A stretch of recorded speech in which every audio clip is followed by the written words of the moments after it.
देखिए, मैं देश के प्राइम मिनिस्टर जी से जो मैं उनके भाषण सुन रही हूँ, मुझे ऐसा लग रहा है कि उनको अपना पराभव दिख रहा है और इसीलिए वो शायद बौखलाहट के हमारे बहुत सारी चीज़ें कह रहे हैं।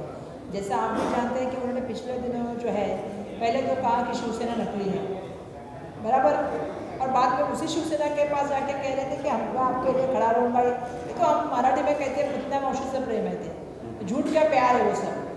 2 साल के बाद आपको प्यार याद आया। 2 साल पहले आपने किसी पार्टी को ईडी सीबीआई का इस्तेमाल करके सूरत नवाया गुवाहाटी लेके गए। दोनों जगह सरकार किसकी है? मोदी जी, आपको जिम्मेदारी उठानी पड़ेगी। आप इस जिम्मेदारी से भाग नहीं सकते। सूरत में, गुजरात में भी आपका सरकार और असम में भी आपका सरकार। तो आपने इतने एमएलए को लेके गए, आपने सरकार गिरा दी। सम्मान्य उद्धव ठाकरे साहब को आपने मुख्यमंत्री पद से नीचे लाया। शरद पवार साहब की पार्टी को आपने तोड़ा, उन्हीं के घर में झगड़ा लगाने का आपने काम किया। उसके बाद आप उतने में रुके नहीं, आपने उनके चिन्ह छीने। नहीं छीने, आपने छीने। मेरा कहना है चुनाव आयोग को, मैं भी सच में चुनाव आयोग को पूछना चाहती हूँ, आज इतने सारे स्टेटमेंट वो करते हैं, चुनाव आयोग कितने चीज़ों का, मुझे लगता है चुनाव आयोग को भी मेरी विनती है कि जो स्टेटमेंट वो करते हैं उसकी तो इंक्वायरी भी होनी चाहिए, क्योंकि आपने चिन्ह छीने उनके। और आज आपको 2 साल के बाद याद आया, कितने पार्टी के उनके आपने लोग तोड़े। मुंबई महानगर पालिका के कितने नगर सेवक को आपने लिया, पैसा दे दे के फंड दे के। तो ये जो चल रहा है ना, अभी आपको लग रहा है कि आपकी हार निश्चित है, तो आप लोगों को बोलने लगे, लेकिन जनता बहुत शून्य है। इन्हीं को आपने, जैसा आपने कहा कि नकली कहा, बहुत सारी चीज़ें कह गई।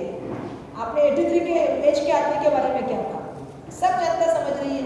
तो मुझे ऐसा लगता है ये बौखलाहट के मारे कह रहे हैं कि, और या तो फिर उनको उनका पराभव तो निश्चित है, उनको दिख रहा है, इसीलिए मदद मांग रहे हैं।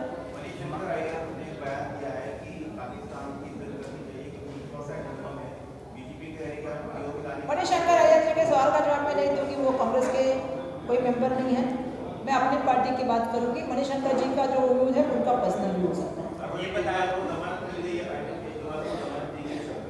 नहीं, अरविंद केजरीवाल जी को जमानत मिल गई कानूनी प्रोसेस के माध्यम से, लेकिन जिस व्यवहार के लिए उनको अंदर भेजा गया था, जिसके लिए हुआ था, उस इंसान के पास जो इलेक्शन बॉन्ड लिए है बीजेपी ने, उसके ऊपर कार्रवाई कब होगी?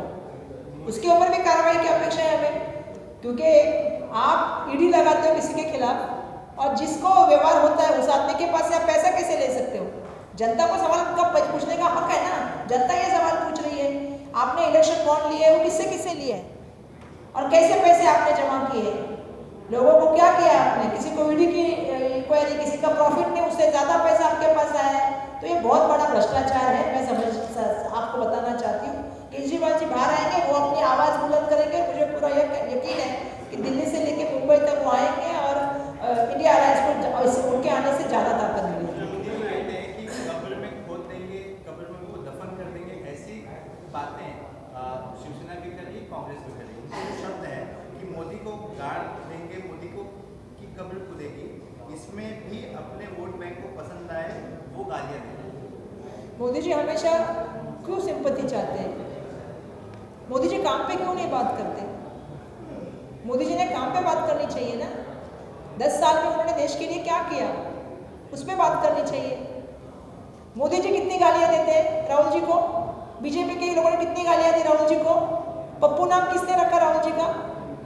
राहुल जी ने दिखा दिया कि भारत जोड़ो यात्रा, भारत जोड़ो न्याय यात्रा में दिखा दिया कि मैं अपने जो बात कह रहा हूँ वो सच है। जब कोरोना में उन्होंने बात कही थी कि आपको इस पर ध्यान देना चाहिए, बाद में पता चला वो बात सच है। अडानी के ऊपर जो बात की, अडानी के ऊपर बात की, 46 डे में आपने उनकी सांसदी छीनी। तो मैं ये सवाल उनसे पूछना चाहती हूँ, बिल्कुल मैं कहना चाहती हूँ कि अभी काम की बात कीजिए। आप जो गारंटी दे रहे हैं उस पर लोगों का यकीन नहीं है, क्योंकि आपका 10 साल का अनुभव की वजह से हो रहा है। धन्यवाद।